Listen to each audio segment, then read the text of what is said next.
Hello, my name is Marcus. I'm the compiler of a collection of therapy quotes entitled Psychoanalytic Self-Awareness Quotes. This is TQ 12, therapy quote number 12. Melanie Klein's concept of the depressive position of infancy, during which the infant experiences a transition from reliance upon part-object relations to reliance upon whole object relations. Klein concludes that a person is able to mourn only if the good lost object is a whole object. The persistence of splitting thus precludes adequate mourning. D. Rinsley. This is a good quote, I think. I'm reminded of Robert Bly saying, "Forgive psychology of its jargon. Just forgive it." Because there is some jargon in here. Melanie Klein's theory is that at the very, very beginning, the child needs to split the image of his first primary caretaker into good and bad, because the child can't handle the idea of the same person being the one who's rewarding the child, feeding the child, and then at the same time so frightening the child and frustrating the child and depriving him. According to Klein, the child, their ego is so unformed, it's so undeveloped, that what they do is, the child concludes, oh my God, there must be some kind of Jekyll and Hyde situation here. In other words, it feels like there's two different people here. So that's called splitting. So there's a representation or a memory in the child's mind of good mother, good object, and a memory of bad object. And she calls this part objects, right?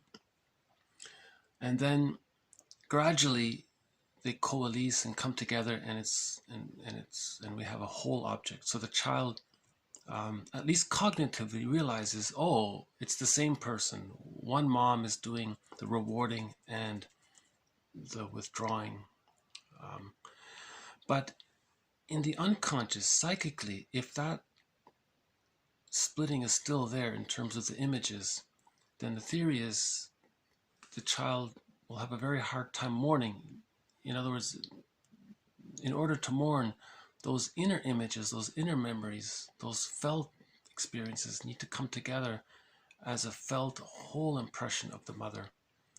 And then that's called whole object relations. So the last two lines here are,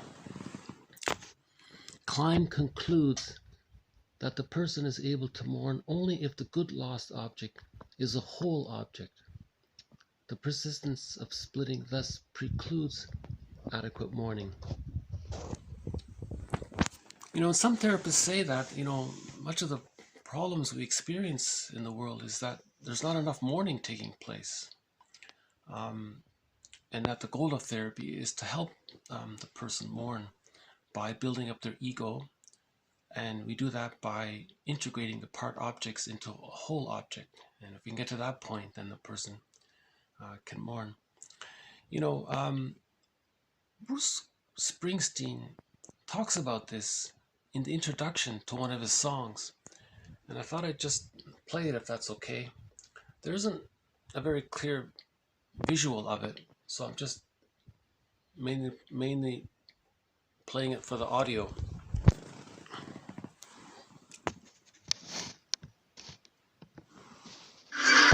Fathers and sons, fathers and sons, fathers and sons. Independence Day was the first song I wrote about fathers and sons. It's the kind of song you write when you're young and you're first startled by your parents' humanity. You're shocked to realize that they had their own dreams and their own desires, their own hopes, that maybe didn't pan out exactly the way they'd have liked. And all you can see are the adult compromises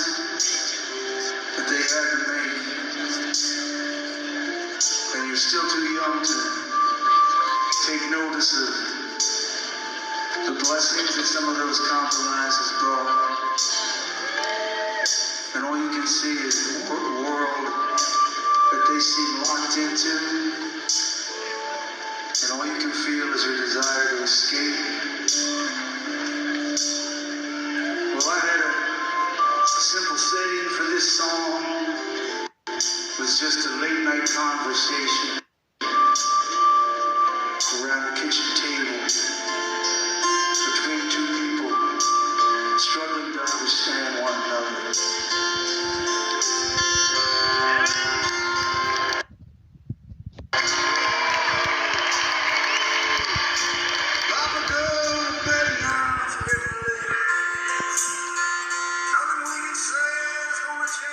When he says that he was startled to discover his parents' humanity, that's the depressive position.